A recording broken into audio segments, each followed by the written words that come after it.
Hey everyone, we are hosting another live taping at the Politics and Prose at Union Market. It'll be March 1st at 6:30 p.m. Dan Reed from Greater Washington and Lori Aratani from the Washington Post will be there with us. You can check out the link in our description for more info. See you there. Here's what DC's talking about. Fentanyl is a national crisis, and the DC area is no exception. But the communities bearing the brunt of it are different when compared to the rest of the country. As the FDA pushes to make Narcan the life-saving antidote to opioid overdoses available over the counter, Axios DC reporter Chelsea Ceruso is here to tell us what harm reduction specialists say about the problem and how we can all help.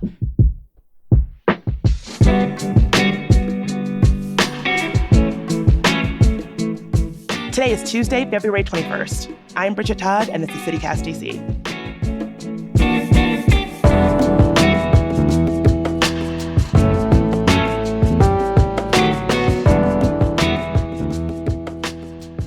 Chelsea Ceruso of Axios DC, welcome back.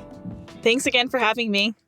So fentanyl has replaced heroin as the district's most prevalent drug. Almost all of the fatal overdoses in D.C. last year were because of fentanyl. Why do you feel like this crisis is getting worse, particularly in the D.C. region?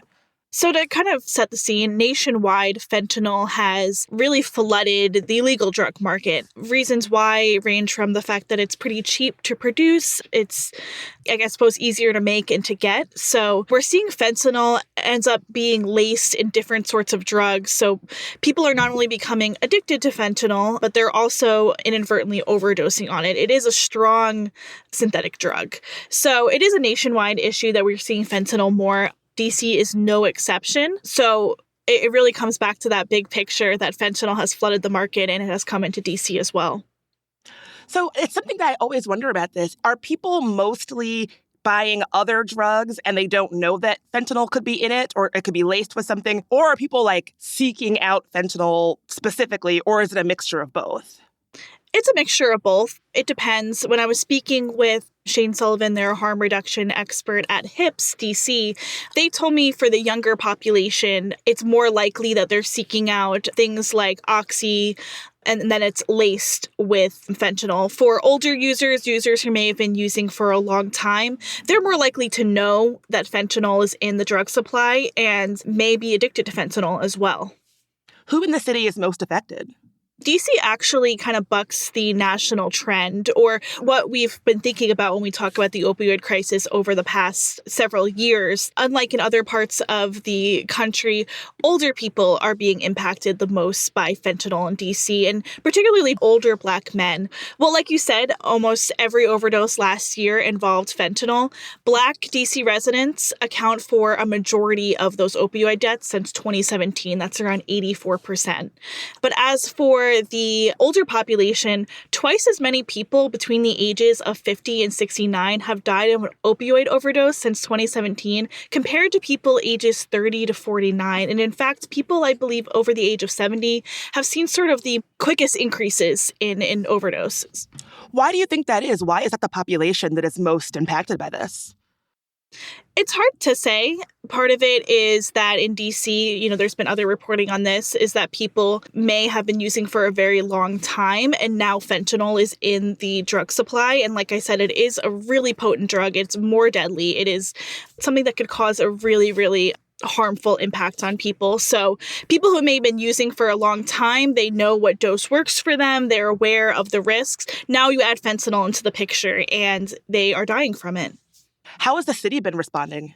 In a few different ways. One of the biggest things that DC has done is flooded the market with naloxone or Narcan. That's an opioid overdose reversing drug. It's a nasal spray, very easy to use. DC offers it for free at most pharmacies. You can also get it at different health centers around the city. You can receive it without a prescription.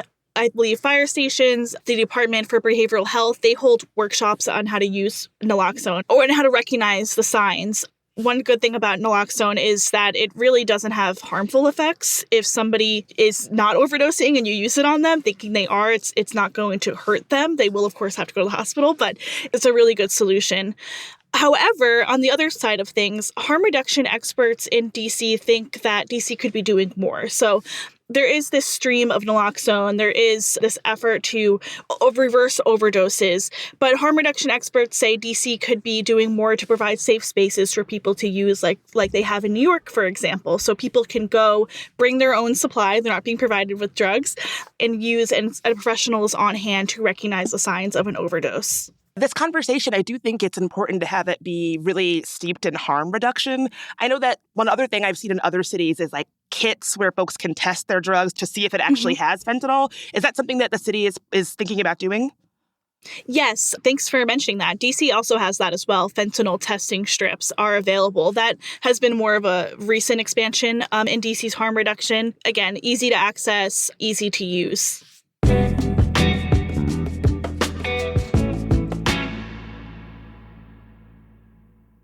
FrameBridge, the custom framing company, is the perfect way to refresh your space for the new year by framing everything that matters to you.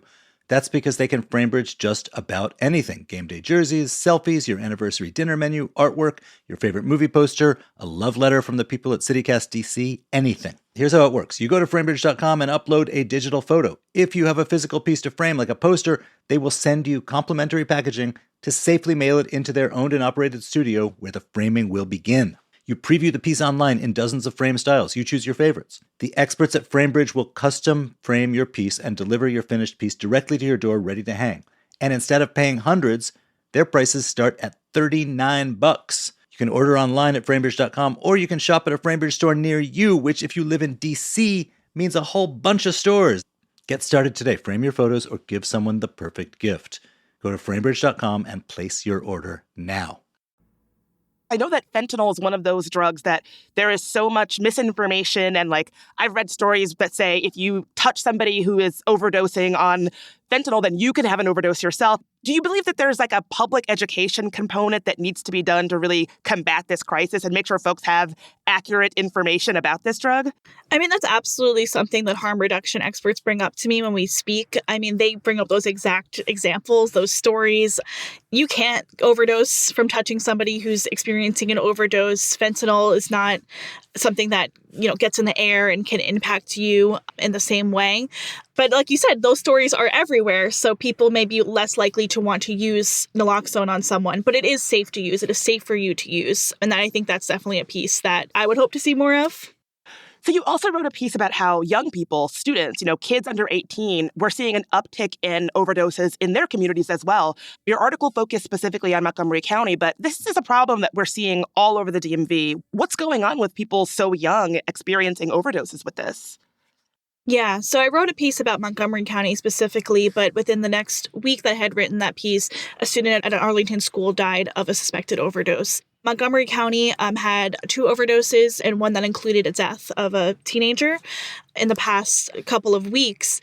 Part of it is this sense of not knowing, according to Montgomery County officials, that kids might be seeking out Oxycodone or, Percocet and not realizing that fentanyl is laced within it and then dying.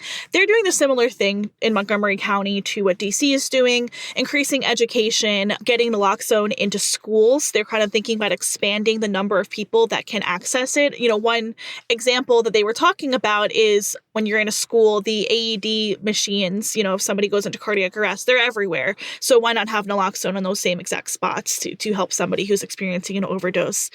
The past few years has really complicated the opioid crisis because of the pandemic. We saw deaths rise exponentially nationwide, and part of that is because people were using a loan. When they used a loan, they were overdosing and nobody was there to help them.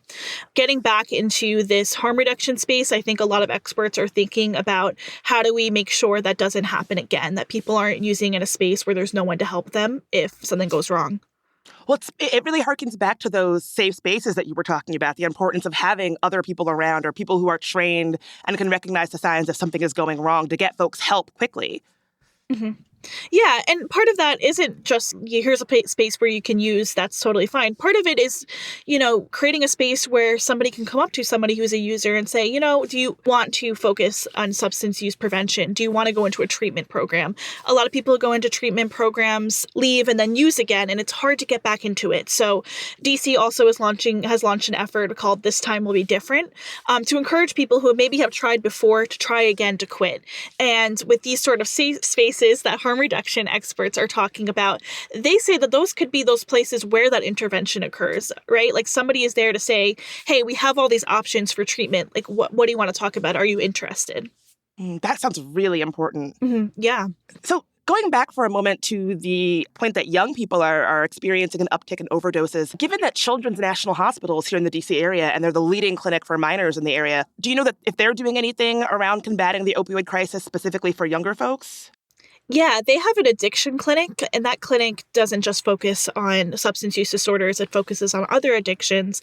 But in the past few months, they have seen most of their clients coming in are teenagers who are dealing with substance use and particularly opioids. So they're trying to work with young people to help them work through that, but also their families. I spoke with a psychiatrist over at Children's National who talked to me about trying to help families understand what to do when they suspect that their child might be using. Screaming at them is not working. Punishment doesn't work.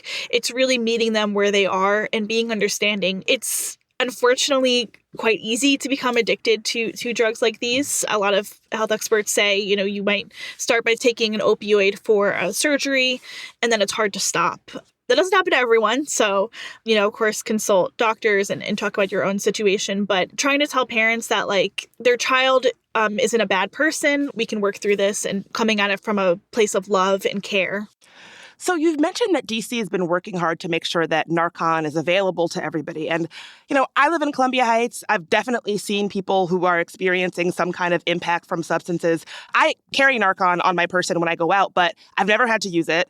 As someone who is not trained, like I'm not an EMT, I've never done a real training on this, what are you meant to do? Should all residents be carrying Narcan? And if you see somebody that you suspect is experiencing a fentanyl overdose, what should we be looking for? And should we actually be trying to administer it? Like, what should this look like if someone encounters this?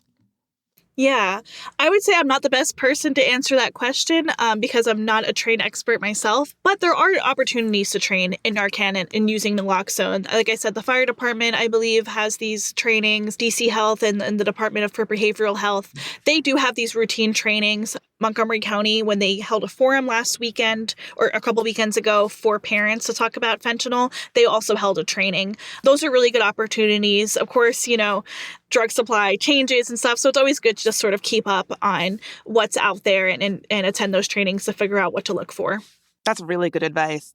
So I know, Chelsea, you've been reporting on the opioid crisis for kind of a while. Where are we just in this crisis? Is it getting better? Is it getting worse? Where are we at? As we're kind of coming out of the pandemic, it is that moment, like I said, to really think about where we are and how things have gotten worse because people were using alone and not having as much access to treatment options. There is sort of I believe, a weekly or a monthly opioid report that the White House puts out that I read, and it's not great. The numbers certainly went up over the past few years. I think a lot of experts are thinking about the opportunities now to help people get back, to make treatment more available, to think about ways of virtual treatment or in-person treatment, a hybrid. So it's something I'm watching. I would say the pandemic really changed a lot of things, which makes it hard to say if we're getting better at all.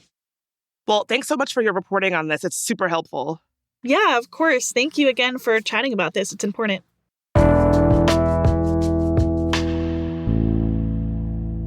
And before you go, here's some quick news.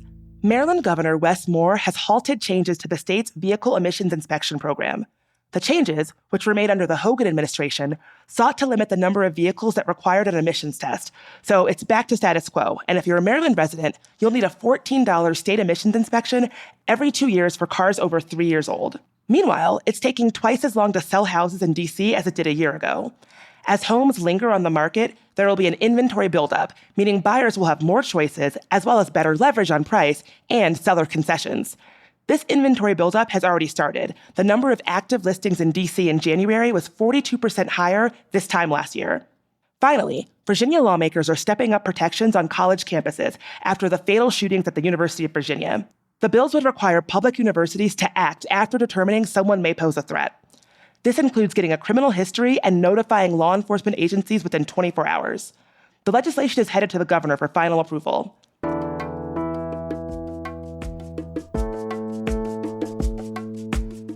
For our tip of the day, like Chelsea mentioned, the city offers services to people who need help with their opioid addiction. And that includes a free access helpline for psychiatric care. There's a 24-hour-a-day, 7-day-a-week telephone line staffed by behavioral health professionals who can refer a caller to immediate help or ongoing care. Check our show notes for more details.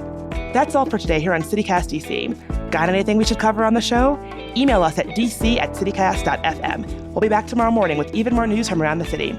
Talk to you then.